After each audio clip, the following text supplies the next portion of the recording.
الناس الكل ومرحبا بكم في حلقة جديدة من ليميسيون بوكاراتزي. قبل كل شيء نحب نشكركم على تفاعلكم وتشجيعكم، ça fait vraiment chaud au cœur، وإن شاء الله نقعدوا ديما في مستوى انتظاراتكم. حلقة اليوم باش تكون سبيسيال شوية على خاطر خصصناها للاحتفال باليوم العالمي للمرأة. الكتب اللي اخترناهم الكل كتبوهم نساء اللي حاولوا يسلطوا الضوء على قضايا المرأة. أول كتاب باش نتعرفوا عليه هو لا فام جولي، وبه هو باش نتعرفوا أكثر على لا بلوم داني إغنو. الكاتبة الثانية اللي باش نتعرفوا عليها أكثر وباش تكون ضيفتنا هي الكاتبة التونسية وفاء غربال. وفي فقرة مودو الكتب باش نقترح عليكم 5 ترشيحات الكتب بأقلام نسائية اللي موجودين في مكتبة بابل. ومن غير ما نزيدوا نطولوا عليكم نمشيو توا لبوكاراتزي كلوب.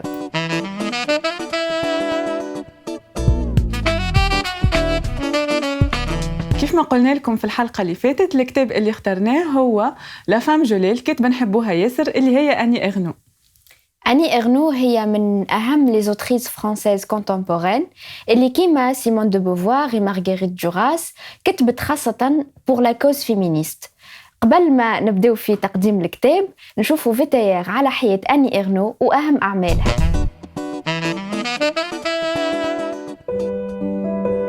في فرنسا وتحديداً في قرية فلاحية اسمها ليلبون، تولدت الكاتبة أني إغنو في 1 سبتمبر 1940. عدت أني طفولتها في قرية إفتو وكبرت في وسط اجتماعي متواضع. أمها وأبوها كانوا يخدموا في معمل، والحسن تدبير أمها تمكنت العائلة من أنها تحل مشروع عبارة على متجر بقالة ومقهى. كانت أم أني هي اللي تخدم في المتجر، وأبوها يقعد في الدار يتلهى بيها ويقريها ويقوم بشؤون المنزل. الصورة هذه كان فيها قلب للأدوار والموازين القوى مقارنة بالصورة النمطية الرائجة في المجتمع وقتها، وهو اللي خلى الكاتبة من اللي صغيرة تتسائل في صمت وتحاول تلقى أجوبة ماهيش بديهية. في عمر 18 سنة قرأت أني لأول مرة كتاب لو دوزيام سكس دو سيمون دو بوفوار، وتقول إلي الكتاب هذا بدللها حياتها، ويمكن هو اللي خلاها تقص على تكوينها باش تولي معلمة وتختار إنها تدرس أدب في جامعة غوان. تخرجت أني إغنو كأستاذة، ومن بعد تخصصت في الأدب المعاصر ووليت أستاذة مبرزة. أول كتاب لأني إغنو هو Les Armoires Vides، تنشر عام 1974، اللي يظهر فيه الطابع الذاتي اللي باش يميز كل كتاباتها. جمعت الكاتبة في أعمالها الأدبية بين تجاربها الشخصية ومحاولة لتوثيق أهم الفترات التاريخية اللي عاشتهم. في كتابها لا بلاس حكيت لنا خاصة على أبوها وعطتنا لمحة على مراحل تحسن وضعيتهم الاجتماعية. في كتاباتها Une femme Je ne suis pas sortie de ma nuit تعرفنا على أمها وقوة طبعها، أهميتها في تكوين شخصيتها، على معاناتها من مرض الزهايمر وعلى تجربة فقدانها. حكيت لنا على نشأتها من اللي صغيرة إلى تجربة زواجها في لا فام جولي. وفي كتابها ليفينمون نقلت لنا تجربة الإجهاض اللي عاشتها. في مارس 2005 نشرت إغنو كتاب مشترك مع حبيبها مارك ماري فيه تجربة أدبية فريدة من نوعها عنوانه لوزاج دو لا فوتو. دعمت الكاتبة السيرة الذاتية أو لوتوبيوغرافي باللا فوتو بيوغرافي، ثوروا حوايجهم المرمية في القاعة بعد ممارسة الحب، وانطلاقاً من التأمل في التصاور هذم كتبوا نصوص على عبثية الحياة، على الفراغ، على الوجيعة لرفقة مرض إغنو بسرطان الثدي، على الموت وأهمية السند العاطفي وسط المعاناة. كتبت أني إغنو أكثر من 20 كتاب اللي نالوا برشا جوائز، أهمهم le prix Marguerite Duras, le prix de la langue française et le prix de Marguerite Yourcenar. أني إغنو أو وريثة سيمون دو بوفوار انطلقت من ضمير المتكلم، من ذاكرتها وتجاربها الشخصية باش تتطرق لتفاصيل تجارب تعيشهم المرأة، ساعات تظهر لنا تافهة أما هي تفاصيل عشناهم الكل. هي تفاصيل كونية تتجاوز التدقيق في حياة المرأة باش تسرد وبكل بساطة الحياة. Je suis heureuse. Je suis heureuse de pouvoir exister en écrivant et pas d'exister tout court. كيف ما شفنا في البورتري كتبت أني إغنو الكل يتسموا برشا ذاتية وعلى هذاك لقبت بلاغين دو لوتوبيوغرافي وكتاب لا فام جولي فيه الخاصية هذية أكيد. الكتاب هذايا صدر عام 1981 وهو الكتاب الثالث للكاتبة. صحيح الكتاب صغير في الحجم أما ما يتقراش بسهولة على خاطر تقريبا في كل صفحة فما برشا des idées puissantes qui nécessitent quand même un temps de digestion. En plus de ça, الكتاب est un seul texte. معناها ما فيهش دي شابيتر اللي في العادة يعطيوك فرصة باش ترتاح وتنجم تاخد نفس. هذايا بالنسبة للا structure. إذا كان نحكيو على le style d'écriture, il est plutôt simple d'accès, il est facile d'accès plutôt, simple, ou il est un peu particulier, il est très particulier même, على خاطر أني إغنو تستعمل un vocabulaire familier وتستعمل un style oral, معناها تقولش عليها تحكي لنا في المذكرات متاعها directement de bouche à oreille. والحاجة الثانية اللي تميز الكتابة متاع أني إغنو إنها c'est une écriture crue, معناها elle est parfois حتى بروتال خاطرها لا تستعمل دي ميتافور لا صور شعرية ويمكن هذه الحاجة اللي تزيد تدعم واقعية النص. هذه لا فورم. كان تحكينا على الفكرة العامة متاع الكتاب شنو؟ في الكتاب تحكي لنا أني إغنو على la jeunesse de la femme qu'elle est et puis la femme gelée qu'elle est devenue. معناها باش تحكي لنا en détail على les étapes de sa vie de femme, على les contradictions اللي تعيشهم وقت اللي son goût pour la liberté et son appétit intellectuel la pousse vers un autre idéal plus égalitaire entre les hommes et les femmes. Justement, هي باش تبدا تحكي لنا على طفولتها على الوسط اللي تربت فيه ومن بعد كيفاش كي مشات تقرا في المدرسة اكتشفت اللي هي وعائلتها مختلفين. كيفاش؟ en fait أني إغنو تربت في وسط نساء هكا انديبوندونت كيما خالاتها وامها كي سون انديبوندونت و فورت دو كاركتير.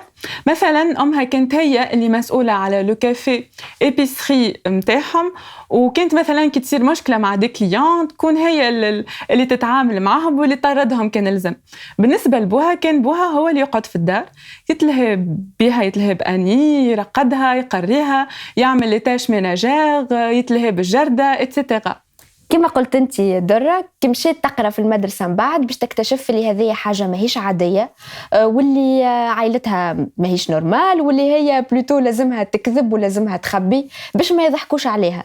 en plus de ça المعلمات متاعها كلامهم ونظرتهم للمرأة زادت تبين لها اللي ليماج متاع أمها ما تنطبقش على ليماج ناتوريل وإلا نورمال دون فام وإلا بلوتو لو بورتري روبو كما قالت هي في الكتاب.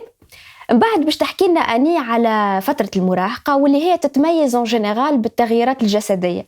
دونك هي باش تحكي لنا في الفترة هذه على sa relation avec son corps و la découverte de la sexualité en général. من الحاجات اللي ركزت عليها بارابور لبدنها اللي حتى بدنها كي تبدل ما تبعش مقاومات الأنوثة المتعارف عليها معناها خاطر هي elle était grande de taille elle était sans forme or il fallait qu'elle soit كيف ما تقول هي كلامها une poupée vivante وإلا douceur et courbe molle. وهذا اللي زاد عمق للديشيرور اللي هي حستها على خاطر في بالها لا ترانسفورماسيون كوربوريل هذيا باش تعاونها انها elle s'intègre أكثر في المجتمع الصغير اللي تقرا فيه. جوستومون در المجتمع هذا اللي هي تقرا فيه كان رافضها كان ناخذوا باغ اكزومبل المعلمات نتاعها كانوا ما يحبوهاش برغم اللي هي متفوقه في الدراسه نتاعها وهذايا على خاطرها من غير ما تقصد تمردت على لو موديل دو لا فام سيلونسيوز voire même soumise qu'elle veut instaurer dans les petites filles. وفي وسط الضياع هذايا اللي هي كانت عايشة فيه وقت اللي هي تلقى روحها تقرأ في مدرسة اللي يعتبروا فيها pour une femme le corps est une saleté et l'intelligence est un péché. أمها كانت ديما تقول لها حاجة واحدة ne t'occupe pas de tout ça, travaille.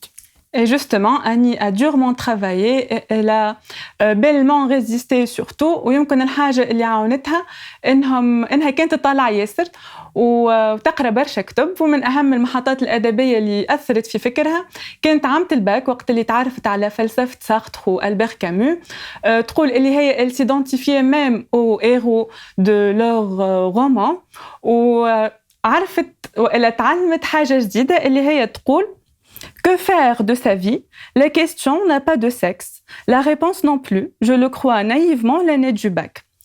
دونك المحطة الثانية الأدبية اللي أثرت في فكر أني إغنو واللي خلتها سورتو تلقى صورة المرأة اللي هي تحب تشبه لها واللي تحب تكونها كان كيف ما قلنا في لو بورتري كتاب لو دوزيام سكس دو سيمون دو بوفوار اللي إلوية في شو أنكو إذا كان نستعمل المصطلحات اللي استعملتهم أني في الكتاب. في المرحلة هذه من حياتها أني غنو خرجت من القرية اللي هي كنت عايشة فيها ومشيت تقرأ في الجامعة في غوان غاديكا باش تتعرف على إنسان اللي يشاركها نفس أفكارها أنون بروغريسيست كما هي قالت عليه واللي باش تحبه وتعرس بيه لهنا باش تكتشف اللي لا تيوري اللي قراتها في كتاب سيمون دو بوفوار إلي أوتوبيك بارابور للمجتمع اللي هي عايشة فيه واللي لو بوفوار دو لا سوسيتي اللي عايشة فيها أقوى بياسر من لي زيديو دون فام كي سو كرويي ليبر ومن بعد باش تلقى روحها بشوية بشوية باش تولي لا فام جولي. La partie هذه ما تمثل كان le tiers du livre. أما c'est la partie la plus puissante, la plus poignante ou c'est la partie la plus cynique زادة. في البارتي هذه باش توصف لنا بالتدقيق اليومي متاع مرأة معرسة أما elle est toujours étudiante و la période d'apprentissage كيف ما تقول هي اللي باش تتعلم فيها كيفاش تطيب كيفاش تعمل les tâches ménagères etc. يعني بلغة أخرى باش تحكي لنا على الكرفي اللي هي كانت عايشة فيه واللي احنا بيدنا كقراء باش نحسوه باش يفددنا وباش يخنقنا على خاطر فيه برشا تعب برشا روتين وبرشا تكرار ولهنا أني إغنو تبدع وقت اللي elle décortique chaque perte de sa liberté de femme au profit de son mari. son mari اللي هو كان un homme progressiste كما هي قالت عليه وعنده de grandes idées rutilantes d'égalité. أما la tentation de l'embourgeoisement sera plus grande et le pouvoir de la société ou les codes de la société seront plus imposants. أما أني إغنو باش تقاوم et en dépit de sa perpétuelle résistance باش تلقى روحها une femme soumise, la femme qu'elle méprisait le plus, qu'elle haïssait, la femme qui ne pourrait pas être ce qu'elle veut et incapable de se révolter, elle devenait la femme gelée. في هذا السياق صديقتنا دلال النصري اللي نحيوها تقول اللي عندها حب خاص لأني إغنو وخاصة للكتاب هذايا تقول اللي هي تغشت على الشخصية برشا وحبتها تاخو موقف وتتحرك على خاطر يمكن هي زادة في اون بيريود دو سافي حست روحها اون فام جولي وما نجمتش تاخو الموقف هذا. وهذا يبين اللي صحيح الكتاب أوتوبيوغرافي كما فيه جانب سوسيولوجيك مهم وكبير اللي يخليه يتجاوز حياة الانديفيدو ويولي يونيفرسال. معناها إذا كان on projette les situations اللي عاشتهم أني إغنو على لا سوسيتي متاعنا on ne pourra que s'identifier. Justement, هذا زادا كان راي صديقتنا أنس ميلود في كتابة أني إغنو اللي تقول à mon avis toute personne pourrait s'identifier à son cheminement de quête de soi et de reconstitution parce que ces romans explorent inlassablement les questions obsédantes. Comment supporter le rejet d'autrui? Comment trouver en dehors de la langue de bois la parole juste capable d'exprimer notre ressenti? نحيوها صديقتنا أنس. وهذا كان تقديمنا لكتاب أني إغنو وتفاعلاتكم وأكيد ننصحوكم باش تقراو الكتاب. بالنسبة للحلقة الجاية نقول لكم اللي الكتاب اللي اخترناه هو كتاب شأبيب لأحمد خالد توفيق. نستناو تعليقكم على الكتاب. توا باش نمشيو لفقرة في ضيافتنا مع الكاتبة وفاء غربال.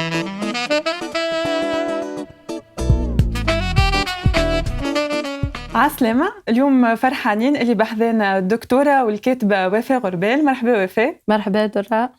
عايشك. أول حاجة عايشك. أول حاجة nous tenons à te remercier pour avoir accepté l'invitation رغم الصعوبات والمرض خديته بخاطرنا وجيت بحذانا. Merci à vous pour l'invitation. عايشك. والله وفاء احترنا احنا كيفاش نقدموكم منين باش نبداو بالضبط. انت جامعيه قريت في باريس lettres et civilisation française وعملت الدكتوراه في لا ليتراتور فرانسيز زاده. بعد رجعت لتونس اهتميت اكثر بالتعليم والبحث العلمي. انت زاده فنانه وتغني وعندك عروض موسيقيه ديما تمزج فيهم بين الحضاره الغربيه والشرقيه. انت زدت كاتبه كتبت اول كتاب لو جاسمان نوار اللي خذا لو بري ديكوفيرت دي كوماردور عام 2016 ومن بعد كتبت لو تانغو دو لا ديس دي ديو اللي زاد كيف خذا جوائز كيما جائزه زبيده بشير و لو بري دو لا فور انترناسيونال دو ليفر دو تونس. دونك يمكن الكلمة اللي تعرفك هي أنك مبدعة وفاء معناها وإلا كما قال البروفيسور مختار سحنون أنك tu es une créatrice. احنا نحبوا نعرفوا أنت كيفاش تحب تعرف روحك، شنو هي الصفة الأقرب لقلبك؟ écrivain, professeur, chanteuse, peut-être artiste. Artiste, voilà. Je suis universitaire, ça va de soi. هذاك هو هما مشاو مع بعضهم من الأول en fait. مني أنا صغيرة نحب كيف ما نحب j'aimais bien mes études, j'aimais bien écrire et j'aimais bien chanter. بالنسبة لي كلهم imbriqués. Ou de toute façon, حتى quand on est universitaire, il faudrait faire ce travail avec passion et avec art aussi.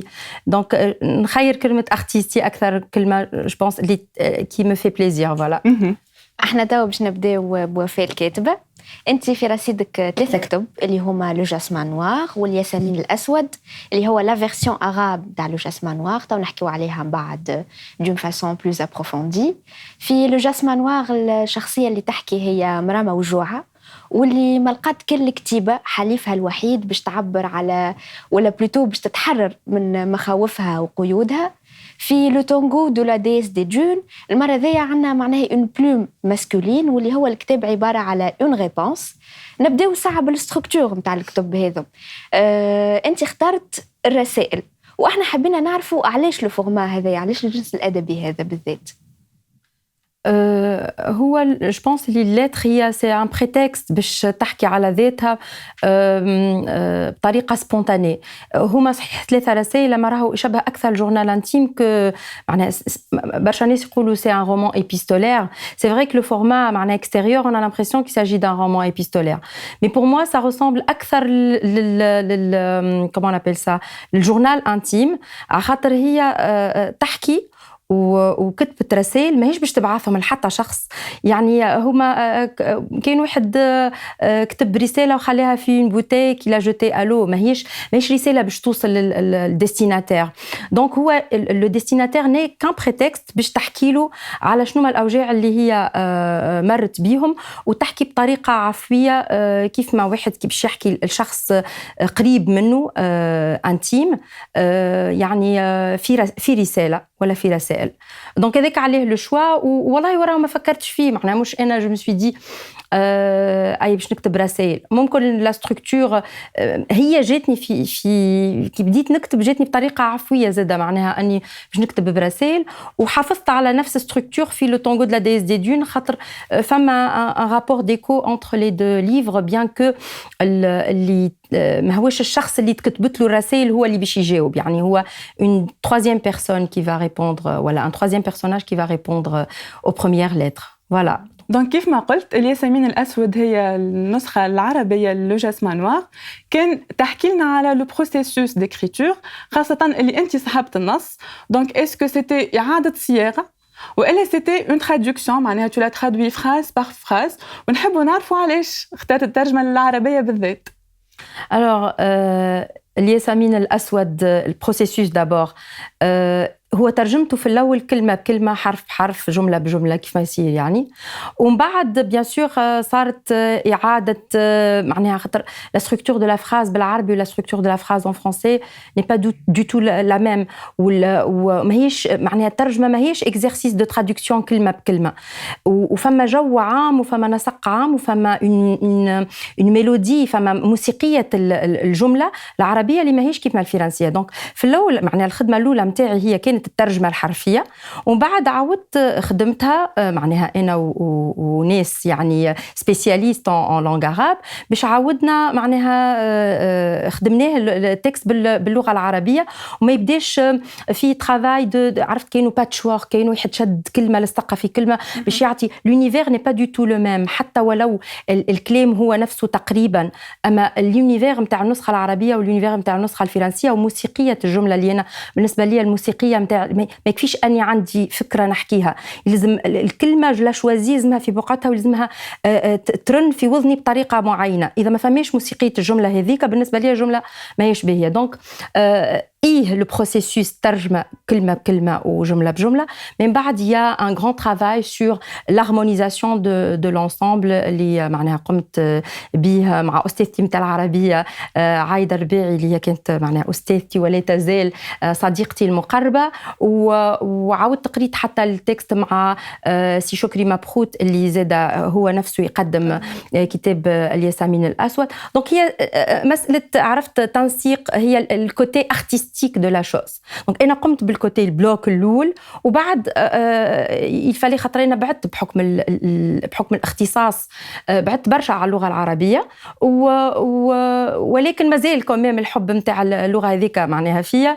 Donc il fallait retravailler un tout petit peu le texte dans ce sens. وبالنسبة للموتيفاسيون هما برشا دي موتيفاسيون مش واحدة برك. الموتيفاسيون الاولى اني تحدي الذاتي حبيت نبين لروحي اللي مازلت راني نعرف نحكي بالعربي ونكتب بالعربي وراني مش على خاطرني نحكي بالفرنسي ولا اختصيت باللغه الفرنسيه جو سوي انكابابل ديكرير بالعربي دونك هذا التحدي الذاتي. الثاني اني جو فولي افوار ان بوبليك ماهوش اونيكمون فرانكوفون كما تعرفوا يعني لا فرانكوفوني ني بلو فريمون لاباناج دو تو الموند ماهمش توانسه الكل توا يحكيوا باللغه الفرنسيه لي جون يتجهوا أكثر اللغة الإنجليزية من اللغة الفرنسية. دايوغ نجمو نحكيو على لا ترادكسيون ان انجلي باش يخرج يعني بيانتو aux États-Unis في النسخة الأمريكية دونك ان انجلي اي بيانتو دونك au cours de l'année ان شاء الله. اما مش ترجمتي انا جو فو راسور مش ترجمتي انا خاطر تولي مصيبة وقتها كان نترجمو بالانجلي. دونك حبيت يوصل القارئ التونسي كيلكو سوا أكثرنا نحكيو بالعربية يعني جو سوبوز دونك ان بوبليك ماجوريتيرمون عربوفون. حبيت يوصل للناس الكل. حبيت حتى أقاربي ينجموا يقراوه اليوم ماهمش forcément très francophone يقراوه بالعربي دونك فوالا هذاك هو علاش معناها حبيت يوصل وحبيتو انا هي اللي نترجمه مش انسان اخر يترجمه على خاطر هو صغيري الاول دونك فيه عصاره روحي وعصاره لي سونس دو مون اتر ما نجمش نعطيه لاي انسان اخر يترجمه بوتيتر لي بروشان اما الياسمين الاسود تقعد لو جاسمان نوار دونك عنده معزة خاصة. هو الكلهم عن صغارك ما تجوش تقول واحد يعني حتى كبيرك ولا صغيرك مي هذاك هو اللي فيه أكثر ذاتي موجودة فيه أكثر من لي رومان الآخرين خاطر كيما تعرفوا لو بروميير رومان ديما ليكريفان يحب يخرج روحه فيه معناها مش يخرج روحه يلمر معناها عصارة الذات نتاعو لي سونس دو سون اتر تبدا موجودة فيه دونك ما كنتش نجم نعطيه ليكريفان آخر حسيت اللي كان باش تكون خيانة أكبر. هي الترجمة كلها ديما خيانة أما ان اوتر ترادكتور معناها كان تكون الترجمة فيها خيانة أكثر من اللي أنا عملت جبونس. فوالا الرسائل اللي في كتاب لو تانغو دو لا ديس دي دون هما اون ريبونس. الكتاب اسمه لو جاسمان نوار écrit par l'ex-femme تاع البيرسوناج اللي يحكي في لو تانغو دو لا ديس دي دون.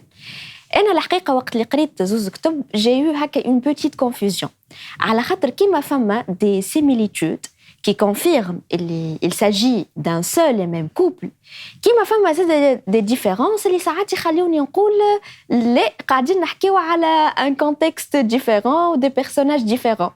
Donc سؤالي هو est-ce qu'il s'agit réellement d'un seul et même couple ولا لا؟ En fait هو أنا j'ai fait exprès pour de brouiller les pistes هكا خاطر j'aime bien le jeu هكا لأنه le lecteur il sait pas où il en est. ونحب برشا أنا les écrivains que je lisais ou qui brouillent les pistes معناها احنا on est dans la même histoire mais qui peut être une autre histoire. Le grand drame vécu par le personnage du Jasmin Noir n'est pas le même grand drame vécu par le tango le personnage principal du tango de la déesse des dunes. Kif, alors que dans le Jasmin Noir, elle est chanteuse, dans le deuxième roman, elle est danseuse. Donc c'est pour moi pour dire que finalement نفس الحكاية تنجم تتعاش من برشا عباد في بقايع مختلفة حكاية تتشبه لبعضها وتتعاش معناها avec des petites différences, des petites nuances. Le socle est le même, mais les événements يتبدلوا. D'abord, on a deux narrateurs différents. Vous savez que la vérité, elle est constitué de plusieurs points de vue. Je n'ai les vérités avec un grand V, ils ont les points de vue de différents personnages. Dans une lettre, dans un journal intime, on peut dire ce qu'on a envie de dire. Mais après, est-ce que c'est la vérité ou pas? Personne ne peut rentrer dans l'intériorité du personnage pour savoir qui raconte la vérité, qui dit la vérité. Donc, c'est libre au lecteur de savoir ou de dire si c'est la même histoire ou pas. Fama barcha nas كتقولي قالوا لي j'ai été déçue parce que نستناش باش يصير les personnages la suite et je suis tombée sur une autre histoire. Et dans sous le titre à l'intérieur du livre du Tango de la déesse des dunes, on roule, c'est une suite indépendante. Suite indépendante, ça veut dire c'est vrai فما حاجات نحسوا اللي هي suite ولا نحسوا اللي هي la même histoire racontée à partir d'un autre point de vue qui est complètement différent, mais il ne s'agit pas vraiment d'une suite dans le sens conventionnel du mot خلينا les personnages عايشين الحكايه الفلانيه باش نشوفوهم باش يصير من بعد. دونك انا ما نجمش نقول لك معناها est-ce que c'est une suite انت حاجه مخليتها l'interprétation تاع lecteur. C'est le lecteur, c'est le lecteur. Il y en a qui m'ont dit finalement شنو اللي صار لها البيرسوناج صار هكا ولا هكايا زعما ولا. Non, c'est à vous de voir, c'est à vous de juger, c'est à vous de lire à votre façon. C'est quasiment la même histoire racontée à partir d'un point de vue différent. Et le point de vue هذاك يمكنني أنا أني نحكي على حكايات أخرى. Par la même occasion, je vais parler de choses qui se ressemblent, mais qui sont pas exactement les mêmes. Et ces variations-là ne sont pas faites uniquement parce que aussi je suis universitaire. Ça m'intéresse ce jeu avec le lecteur. Ce n'est pas uniquement une histoire de couche أي برا باش نحكي لكم حكاية. Non, c'est pas ça. نحكي لكم حكاية ينجم يكتبها كاتب peut-être complètement éloigné du domaine نتاع l'écriture. أنا نخدم على الكتيبة. Donc بالنسبة ليا, il s'agit pas uniquement de raconter une histoire. Il s'agit de raconter une histoire dans un style particulier avec une méthode particulière اللي نحب justement le lecteur يبدا مش فاهم هو وينه معناها اسكو هذه هي الحكايه الحقيقيه ولا هذه هي ولا لو دوزيام رومان هو اللي يحكي الحكايه الحقيقيه. Et il y aura une troisième partie où il y aura un autre personnage qui va raconter une histoire qui n'est pas exactement la même mais qui fera des renvois معناها il y aura des échos, un jeu d'échos. هي باش تكون ابعد من الحكايات هذوما زوز على بعضهم خاطر هذوما زوز كمان قراب باللي. On peut identifier la troisième histoire, qui sera la fin de la trilogie du Jasmin Noir, elle sera encore plus différente, encore plus éloignée, avec toujours une histoire centrale, mais qui n'est pas la même, avec des échos. Et c'est ça mon plaisir, en fait. Qu'il y ait وقتاش نقراوها والله عرفت خذت لي أكثر وقت من اللي كنت نتخيله entre le confinement اللي ما كنتش فيه vraiment très productive معناها الكلنا. Bon, il y en a qui ont profité pour lire et pour écrire. Et ce n'était pas le cas pour moi. Donc, on va Inch'Allah au cours de cette année, mais je ne sais pas exactement quand. Parmi les thématiques centrales كيف ما أنت قلت حكيت ياسر على الحضارات. معناها في زوز كتب نلقاو حضور لزوز عوالم, الحضارة الغربية والحضارة الشرقية. الحضارات هذه ساعات تعيش صراعات في وسط الكتب, مثلا كما التطرف إلى عانوا منه بعض الشخصيات, كما عدم قبول الآخر من الطرفين. أنت اخترت باش تحكي لنا على اللقاء بين زوز عوالم هذوما أتخافيغ قصة حب, يمكن محاولة باش تقلص من حدة الصدام. اسكو انت معناها ton point de vue personnel وسورتو اللي انت قريت البرة وعشت في زوز عوالم نجم نقولوا, اسكو ان نعيشوا في اون هارموني في زوز عوالم هذوما, اسكو زوز عوالم هذوما جوستومون ينجموا يعيشوا اون هارموني ولا tu trouves que c'est trop idéaliste معناها؟ Non, ce n'est pas du tout idéaliste. أنا يمثل عالمي أنا الخاص, عالمي أنا الخاص تلتقي فيه الحضارات. أنا je ne suis peut-être pas métisse معناها génétiquement métisse, معناها ما عنديش فرنساوية وبو تونسي ولا, mais أنا métisse intérieurement. أنا متكونة من زوز حضارات هذوكا وبالنسبة لي ما فماش حتى تصادم للحضارات. بالنسبة لي بالعكس الحضارات يتكاملوا, الحضارات قد ما نلاقحوهم وقد ما نقربوهم لبعضهم قد ما ça donne des fruits. Vous voyez les bébés métis, c'est les plus beaux à mes yeux. Je trouve اللي زاده في الحضارة قد ما تقرب الحضارات لبعضهم واللغات لبعضهم والموسيقى لبعضها. أنا نعمل عرض موسيقي اسمه ميتيساج. mais plus loin tissage, mais ça donne le sens du métissage. Pour moi أسمى تجليات الفن ما تكون كان في تقارب نتاع الحضارات هذوما. Donc que ce soit في الكتابة, que ce soit في الغناء, que ce soit في السينما, j'aime qu'il y ait ces mélanges. وحتى في الغناء اللي نغنيه معناها نغني بالعربي غنيت du jazz américain ولا de la chanson française à texte en arabe que je traduis moi-même. Donc كيما ترجمت تكست من الفرنسي الى العربي بالنسبه لي ما فماش حدود. الحدود احنا نتوهموها. فما ناس علاش توا فما جو بونس كو سني با فريمون ان بروبليم ايدنتيتير حكايه اللغات.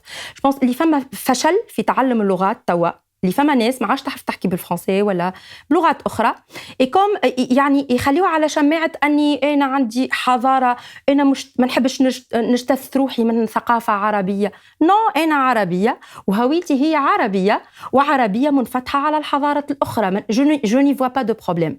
دونك بالنسبه لي حكايه اللغات وحكايه ان نحبوا نظهروا العالم في صدام وفي كاينه في حرب بالنسبه لي مساله وهي برشا ناس عندهم مشاكل مع ذاتهم, عندهم مشاكل مع انهم هما ما ينجموش ينفتحوا يحبونا بالسيف. احنا نخنقوا رواحنا في حدود ضيقه خلقها الانسان, صنعها الانسان. خاطر ربي كي خلق بحر والانسان صنع طيارات وصنع دي باتو وفما انترنت. ما عادش فما حدود. الحدود واهيه كي نحيو الحدود من مخنا تو تتنحى المشاكل الكل. دونك هي بالنسبه لي مساله مختلقه يختلقوها ناس يحبوا يعيشوا avec des œillères. Vous voyez comme هيك لو شامو نتاع سيدي بوسعيد اللي عاملين des œillères pour qu'il le voit ni à droite ni à gauche. هذيك هي مشكلتنا. لو كان نحيو les œillères تو تتنحى الحدود وتولعت لا فما لا اوريون لا اوكسيدون. معناها سي ريديكول بالنسبه ليك هذيك هي الطبيعه يعني نكونوا منفتحين على بعضنا. مش ان غيف معناها ولا سو ني با ان غيف. احنا جدنا الاول راهو هو نفسه يعني البشريه جات من انسان واحد راهي يعني الباقي كله الانسان اخترعوا. فما ا مومون دوني قالها روسو فما انسان جاء قال هذه ملكي الخاص. ومومون اللي انسان قال هذا ملكي الخاص هذه لا بروبريتي بريفي صارت حدود. on a créé des limites géographiques pardon هما اللي خليونا تونس بعد على بعضنا. وديجا حتى الحدود نتاع تونس راهي الاستعمار اللي عملها. راهو مش توانسه قالوا ا مومون دوني اون فا فير دي ليميت. راهو الاستعمار هو اللي عمل الحدود. ما نحكيش على الاستعمار نتاع فرنسا, نحكي على الاستعمار عبر العصور. دونك بالنسبه لي كلها مشاكل واهيه. احنا كلنا ناس. انا نامن باني انا j'appartiens à l'univers. Je suis universelle et je suis humaine, je suis un être humain. ما نحبش روحي معناها تحصرني حدود تونس ولا حدود صفاقس ولا حدود parce que des fois on me sort que je suis sfaxienne aussi. donc حدود تونس ولا حدود صفاقس ولا افريقيا ولا احنا افارقه. وقتاش يقولوا لنا اللي احنا افارقه انا ننسى ساعات اللي انا افريقيه. بالنسبه لنا لي افريكان سون نوار. شنو معناها احنا افارقه اوسي اون اوبلي زاد سيت اوريجين. نذكروا المغرب انا نسيو افريقيا. احنا اون في بارتي دو لافريك. كي نحكيو على الافريقي نحكيو كان على الافريقي الاسود الوغ كو فما الافريقي الشوكولاتي كيفنا احنا مش اسود. ديجا احنا توا باش نكملوا نحكيو على المجتمع التونسي. في الكتب بزوز فما نقد كبير للمجتمع هذايا واللي كوتوم والا بلوتو الافكار اللي يتوارث فيها عبر الاجيال. وفما زاده هكا اون سورت دو فاسيناسيون للي كوتوم نتاعو كيما مثلا وقت اللي نلقاو دي ديسكريبسيون ا ديتاي بري في لي سيريموني دو مارياج. أنا اللي حبينا نعرفوه اسكو انتي tu trouves pas اللي certaines idées rétrogrades في تونس n'ont pas la même racine تاع لي كوتوم هذوما. معناها إذا كان تونس تحب تشد ثنية لا مودرنيتي مش الأحسن وإلا il s'agit de la loi de tout ou rien لازمها معناها تتسلم في هذاك الكل. يعني اسكو on peut créer un équilibre entre les coutumes هذوما ou la modernisation de la société tunisienne. شو هو فما كوتوم وكوتوم. مثلا فما دي كوتوم ما تقلقش ما تضرش. ما عارش أنا أنه إنسان يحتفل بطريقة معينة ولا أنه ما نعرفش أنا يعمل ديكور في الدار متاعه يبدأ فيها جلود ودي تروك دي تابي بربير ولا أنها مرة تلبس خمسة ولا أنها ما نعرفش ولا تعمل حنة بيان كو جيم با سا. يعني سي با جينون مي سي دي كوتوم كل واحد حر في روحه. معناها سي با ان بروبليم. مي فما دي كوتوم اللي هما فيهم خطورة. لي كوتوم اللي يخليونا مثلا في ما نجموش نحكيو on peut pas communiquer ما نجموش نعبروا باسكو هذاك كبير ما نجموش نعبروا على راينا قدامه ولا ما نعرفش انا فما des coutumes qui sont gênantes je trouve معناها il faut faire la part des choses et je pense que c'est tout à fait possible معناها انا وحده من الناس مانيش ما عنديش دي كوتوم عندي دي كوتوم تبقى فما دي كوتوم كي مجان مثلا احنا هيك المارياج التونسي اللي جمعه والناس تصرف في مصروف ما عنده حتى معنى وناس حاضره وغاتو ودرا شنو et tout ça pourquoi pour rien du tout انا بالنسبه لي دي كوتوم وهي لازم نتخليو عليها في يوم من الايام نقولوا قاعدين نضيعوا فلوسنا ونضيعوا في وقتنا كان عملنا حاجه تفيد يكون احسن انا هذه رؤيتي للاشياء تبقى مانيش معناها جو بونس با كو سو سوا سا لو بروبليم لو فيريتابل بروبليم هو في الكوانساج في دي كوتوم معنا لي تيت نتاعنا يقعدوا كوانسي في حاجات معينه مثلا باغ اكزومبل بارابور لي بروبليم هذوما علاش الراجل عنده الحق باش الراجل التونسي نحكي لك عنده الحق باش يعرس باجنبيه والمراه التونسيه ما عندهاش حق ونخليو هذا بيان سور على شماعه الدين يعني جو بونس با اللي الدين سكسيست للدرجه هذه انه الرجال اللي يعملوا قانون ينطبق عليهم كيف ما حكايه العذريه باغ اكزومبل عليه ناس فرض وناس سنه يا الناس الكل ما فماش دين على خاطر بنات ولا على خاطر اولاد يا الناس الكل يطبق عليهم نفس القانون فهمت كو سو سوا بارابور للكيستيون ريليجيوز هذه برشا حاجات نحس اللي احنا فيها برشا نفاق فما برشا سكيزوفريني مثلا حاجات معينه باغ اكزومبل نلاحظ الشباب التونسي il boit de l'alcool علاش il ne peut pas manger du porc اسكو فما حاجات محرمه شويه وحاجات محرمه برشا vous voyez فما حاجات نحس اللي احنا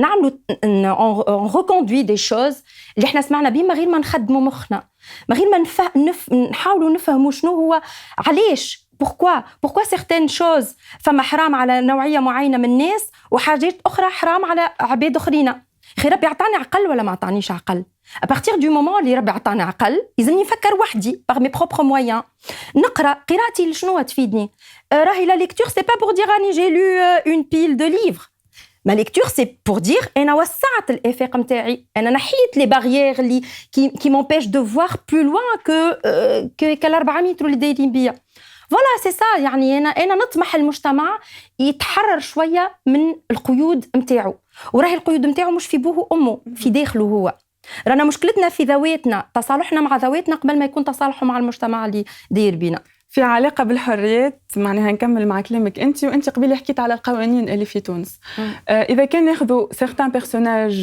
في الكتاب بيرسوناج تونيزيان في الكتاب بالزوز خاصة في الكتاب الثاني نلقاوهم اللي يعيشوا نوع من لا ديشيرور مثلا تلقاه ممن بالحريات ممن بحرية المرأة ممن بقيمة الفن اما وقت اللي يجي يطبق هذا على ارض الواقع يلقى روحه واحد ما ينجمش سي لو ميم بروبليم إذا كان نعملوا une sorte de zoom out على tout un pays l'histoire de tout un pays اللي احنا في تونس عنا تبارك الله ترسانة من القوانين اللي نظريا تحمي الحقوق تحمي الحريات اما sur le plan pratique فشلنا انا جو تروف ما نعرفش انت شنو رايك خاطر ماهيش كان كيستيون قانون خاطر هو داكوردو القانون موجود اوكي مي انا في المشكله ان احنا نفسنا رانا اون سوتو سونسور احنا نفسنا نقرا ومنفتحين وقت اللي نجيو نطبقوا نخافوا دونك هذيك الخوف هذيك علاش قلت لك انا مش كيستيون اني انا جوست كيستيون دو لوا لا لوا اوكي فما قوانين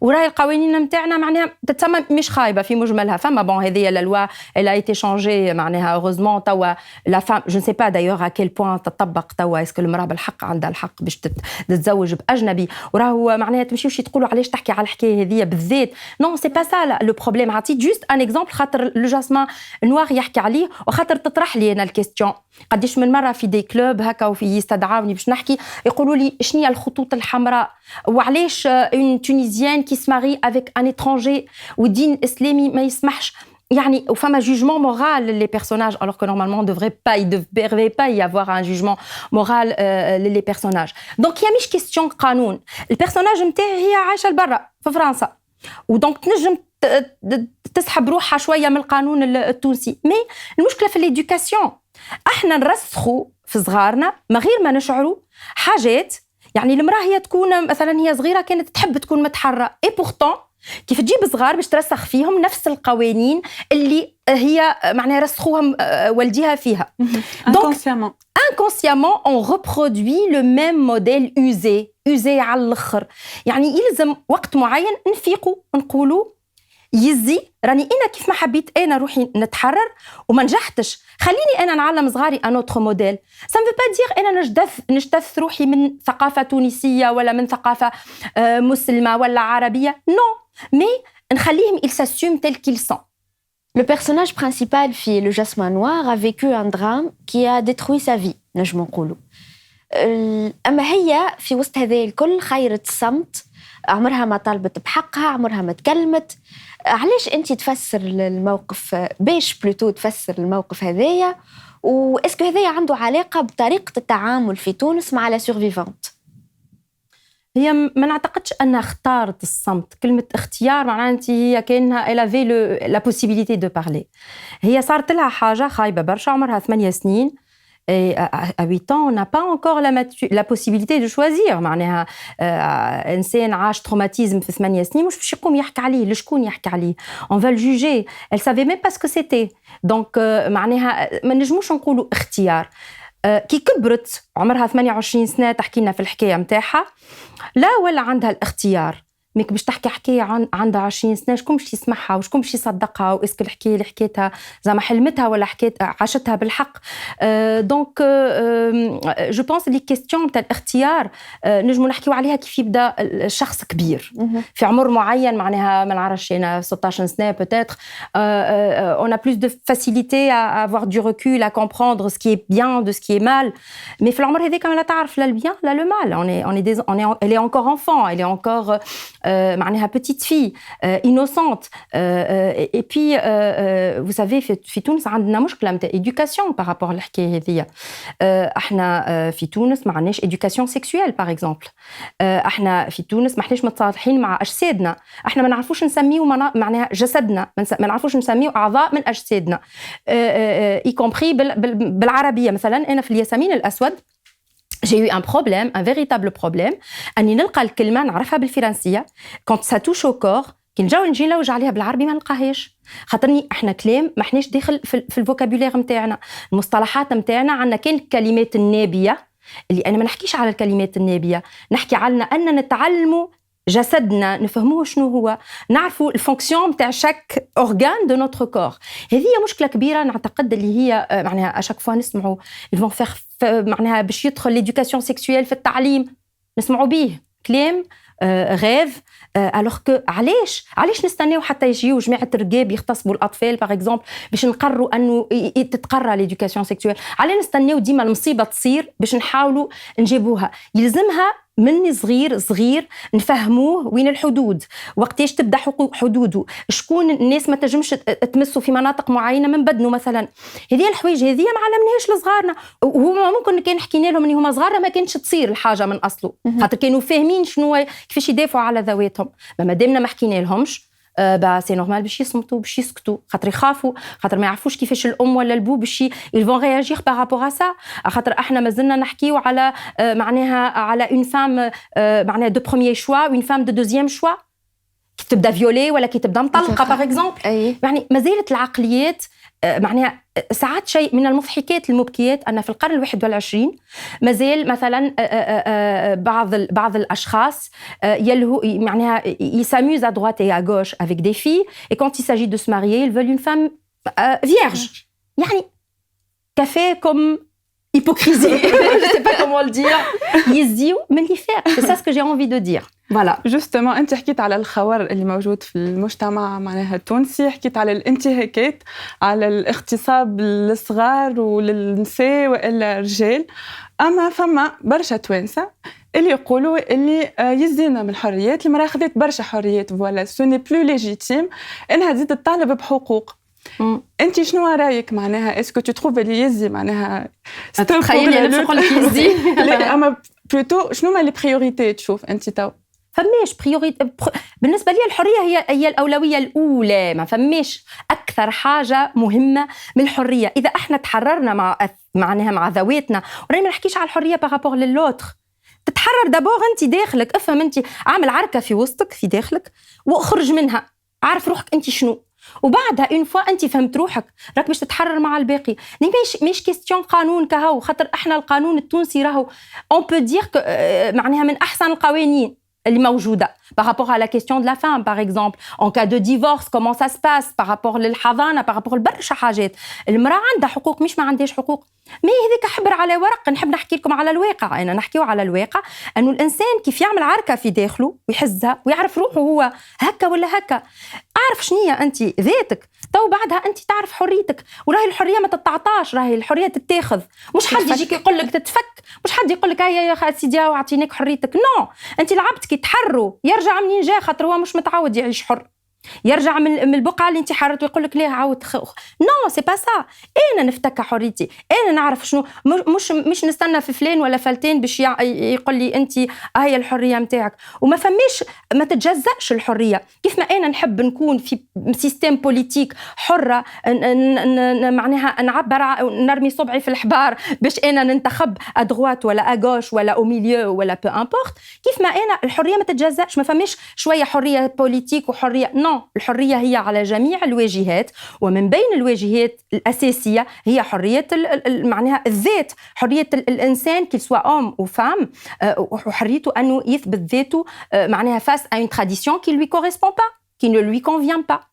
معناها il faut pas qu'il soit jugé parce qu'il est différent. On est tous différents، كلنا مختلفين، واحنا ماشي في بالنا أنه الاختلاف هي مشكلة. سي احنا الجرو بروبليم جاي من هكا، أن الناس الكل أكثر الناس المجتمع التونسي بصفة عامة يعتقد اللي الاختلاف مشكلة، alors que الاختلاف ريشيس سي أكثر حاجة تخلينا أغنياء من داخل أن نقبلوا اختلاف الآخر. احنا ديجا باش نكملوا مع تعدد الثقافات هذيا في الكتب، فما حسينا اللي فما اون فاسيناسيون وفما اون غراند بريزونس نتاع لا كولتور لاتين، سواء في الموسيك ولا لا ليتيراتور اتسيتيرا. حابين نعرفوا دو فيان سيت باسيون بالنسبه لك انت. والله تعرف شي، انا واحده من الناس وقت مشيت لفرنسا كنت كوانسي شويه. انا واحده من الناس كنت كوانسي. بالنسبه لي الموسيقى ما كانت فما الموسيقى، كان الموسيقى الشرقيه، فما ام كلثوم اللي انا نغني لها، فما نجاة، فما ورده، فما هذيك هي بالنسبه لي. في الاول جيتي كوانسي دون ما تيت اي جو بونسي كو سيتي سا لو توب دو توب، ما فماش حاجه اخرى. داكور سا ريست لو توب، مي اكتشفت اللي فما عوالم اخرى، فما موسيقى اخرى، فما جاز، فما الميوزيك لاتين، فما السالسا، فما السامبا، فما انواع اخرى كما التونغو، فما الفلامينكو، فما انواع متعدده. علاش فقت بروحي قداش كنت معناها سيتي ريديكول دو مونفيرمي دون هيك الثقافه العربيه كهو. الثقافة العربية موجودة على عيني وعلى راسي، و elle fait partie de mon identité, elle fait partie intégrante. mais فما أصوات جميلة أخرى في عوالم أخرى، وفما رقصات جميلة، علاش أنا نحبس روحي في كولور واحدة alors que أنا عندي possibilité d'un arc-en-ciel de toutes les couleurs du monde. donc la fascination جات من غادي، معناها أني j'ai découvert d'autres genres musicaux, أني j'ai fréquenté des artistes وخدمت مع des artistes notamment في الجاز، واللي الجاز هو c'est un mélange de culture, c'est un brassage de musique. خلاني نقول قداش أنا كنت ريديكول كي كنت شادة في نوع موسيقي واحد. وهذاك بداش من وقتها بدات حكاية البراساج ميوزيكال في لي بروجي ميوزيكو نتاعي، وهذاك عليه زاده لي بيرسوناج نتاعي ما يقعدوش كوانسي في ثقافه واحده وتعديو من الشون اورينتال للشون اوكسيدونتال، كيف ما من الدانس اورينتال للدانس اون بارمي لي دانس اوكسيدونتال. نكملوا مع الفنون والار. انت في كتاب لو تانغو دو لا ديس دي دون تقول ار écœurement ne se marie pas. or احنا نعرفوا ار اي سامحني نسيتها écœurement oui ne se marie pas. or généralement l'art a été toujours lié مع la souffrance. حتى إذا كان ناخذ الأدب مثال، المسعد يقول الأدب مأساة أو لا يكون. مارغريت دوراس كيف تقول écrire c'est hurler sans bruit. أنت منين تنبع الكتابة عندك ولا الفن بصفة عامة منين ينبع؟ أنا جو سوي توت افي داكور مع المسعدي كي يقول الأدب مأساة أو لا يكون. جو بونس اللي المأساة تعطي للإنسان عمق ما ينجمش يكون موجود في السعادة. السعادة هي حاجة مزيانة باهية، mais c'est quelque chose de plat. c'est quelque chose qui n'évolue pas. معناها وصلنا حد من السعادة il faut à un moment donné qu'il y ait un moment de chute. كي ما فماش مأساة ما فماش إبداع. هذا أنا رؤيتي للفن والكتيبة معناها بصفة عامة اللي بالحق معناها déjà je le dis à un moment donné je dis écrire ou mourir ou écrire pour ne pas mourir. خاطر الفن عنده القدرة هذية أنه يخرجك من الديبرسيون. هو ألم أما هو ألم جويسيف quelque part خاطر يعطيك قدرة على الإبداع. كي تبدأ في سعادة وفي فرح وفي سرور والعصافير تزقزق والسماء صافية وكل c'est pas profond. وهذه اللي نعيبوا شوية على tout ce qui est développement personnel, tout ce qui est très à la mode. يزنا نعيشوا سعادة والذات والتصالح. D'accord, c'est bien أنك تكون تنظر نظرة إيجابية للدنيا. mais إذا كانك تكون غاطس في الإيجابية بالنسبة لي الإيجابية ما موجودة كان بارابور للسلبية معناها. il faut à un moment donné toucher le fond باش تشوف العمق اللي في ذاتك. إذا تقعد في سعادة هكايا لا حدود لها je pense qu'il n'y a pas de profondeur et il n'y a pas d'art. كما عرفناك قبيلي أنت فنانة وفي برشا مجالات خدمت على دي بروجي ليتيرير حكينا عليهم وعندك زادة دي بروجي ميوزيكو حكينا عليهم زادة شوية جست باش نقدمهم برييفمون. فما رابسودي turquoise en duo avec le pianiste Elie Malouf, Oriental Jazz Standards en duo avec le pianiste Édouard Binot, وآخر عرض هو métissage en duo avec le pianiste Mehdi Trabelsi. Ces tissages هذوما en question, est-ce que هما les liens entre انت معناها que tu essaies de créer entre l'Occident et l'Orient معناها est-ce que c'est un projet personnel بالنسبة ليك؟ خاطر ساعات احنا نحسوك voilà نحسوك la réincarnation نتاع les liens هذا. absolument. أنا ماذا بيا نكون أنا في ذاتي هو اللقاء بين الحضارات هذه اللي تمثلني لي كولتور باسكو كلمة حضارة كبيرة برشا. disons ces cultures là الكولتور نتاعنا التونسيه العربيه الاسلاميه اي الكولتور فرانسيز باسكو j'ai un doctorat en littérature française هذاك اختصاصي باسكو j'ai vécu un moment et j'ai mes amitiés là-bas et j'ai eu une vie une grande parenthèse là-bas et puis الفن اللي انا نحب نمثله نحبه يكون une sorte de tresse كاين عندنا ضفيره اللي فيها الحضارتين هذوما ولا الثقافتين هذوما هذيك هي ليدونتيتي اللي تمثلني. توا باش نسالوك دي كيستيون قصار دي كيستيون فلاش ونحبوك زاد جاوبنا فوالا معناها برييفمون. اوكي. Quel est ton principal trait de caractère? Bosseuse. Ton héros de fiction? Le Petit Prince. Ton voyage préféré ou le top 3 نقولوا des destinées préférées? Alors, ce serait l'Andalousie, l'Inde et peut-être l'Argentine. Ta plus grande peur? Échouer. Top 3 des écrivains préférés ou bien écrivains? Écrivains préférés. Alors, Marguerite Duras, Georges Bataille et je dirais peut-être Hassan Abdel Quddous. Top 3 des compositeurs, chanteurs préférés? Alors, حبي الأول عبد الحليم. Malheureusement, je l'ai trahi plein de fois. Donc, je dirais عبد الوهاب بالنسبة للموسيقى الشرقية. Et je dirais Keith Jarrett et peut-être Miles Davis pour الموسيقى الغربية. Ton livre culte? L'amant de Marguerite Duras. Ton film culte? L'amant de Marguerite Duras. Quelle est ta devise في الدنيا? Toujours s'accrocher à ses rêves. Merci beaucoup Wafay. نخلي لك le mot de la fin.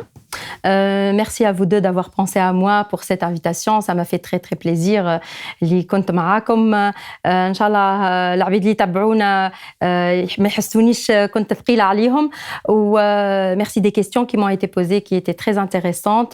Voilà إن شاء الله نعاود نجي معاكم في كتاب الجاي إن شاء الله. وتوا نمشيو لفقرة موندو الكتب باش نعملوا دورة في مكتبة بابل وصديقتنا سماح قفطاوي اللي هي une grande bibliophile واللي c'est une femme battante qui ne cesse de nous inspirer باش تقترح علينا 5 كتبات بأقلام نسائية.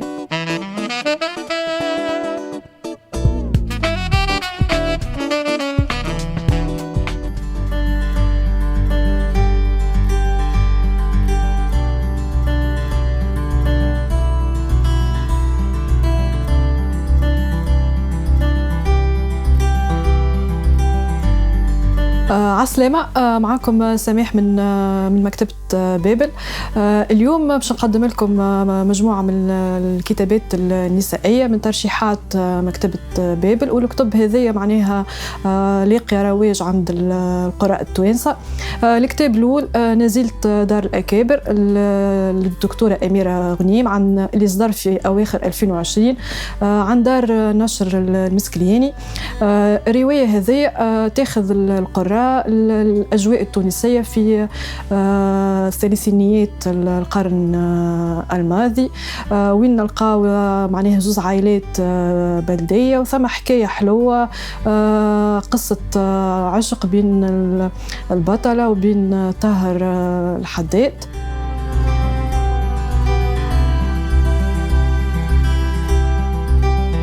الكتاب الثاني هو لسياسة دو غران بير المنيا بن جمعية، صدر في أوائل 2021 عن دار سيريس للنشر. الرواية هذه باللغة الفرنسية تحكي على موضوع معناها سنسيبل شوية اللي هو زنا المحارم، والرواية هذه معناها قاعدة لاقية رواج عند القراء.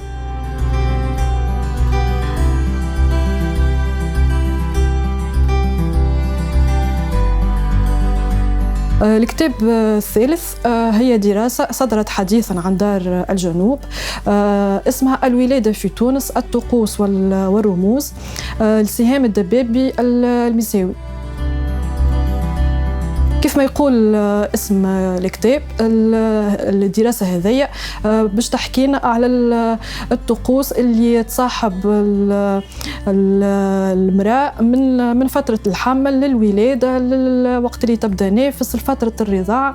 الطقوس معناها عاداتنا وتقاليدنا معناها احنا كتوانسة في الموضوع هذا، في حكاية في كل ما يتعلق بالولادة. الكتاب الرابع هو ترجمة للدكتورة ألفة يوسف. احنا ألفة يوسف عرفناها كمفكرة وباحثة، ظهر لي معناها أول مرة معناها نعرفوها كمترجمة. الكتاب هو سيغموند فرويد العلاج بالروح لستيفن زفايك، صدر حديثا عن دار المسكلياني.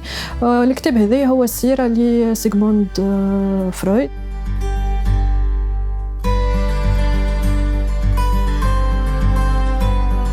الكتاب الأخراني هو كذلك ترجمة لدلال نصري. الكتاب اسمه نحن ليفغيني زميتينغ، وهو صدر عن دار بوب لبريس للنشر. الكتاب هذايا ضمن معناها يندرج ضمن أدب المدينة الفاسدة الديستوبيا، تمنع في روسيا لأكثر من 20 سنة، ويقولوا إنه منه هو جورج أورويل معناها استلهم روايته 1984.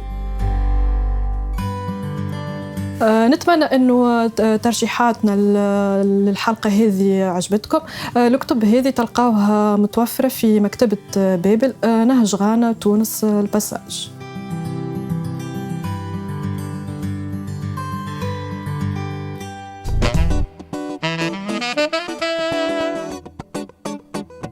هكا نكون وصلنا لنهاية حلقة اليوم، إن شاء الله تكون عجبتكم. نفكركم اللي الكتاب اللي اخترناه للحلقة الجاية هو شأبيب لأحمد خالد توفيق. نستناو تعليقكم على الكتاب وعلى الحلقة على لي ريزو سوسيو ريسكول بوكارادزي. إذا كان عجبتكم الحلقة n'hésitez pas à partager la vidéo et abonnez-vous à nos chaînes. نتلاقاو في حلقة أخرى مع كتاب جديد وضيف جديد. باي باي.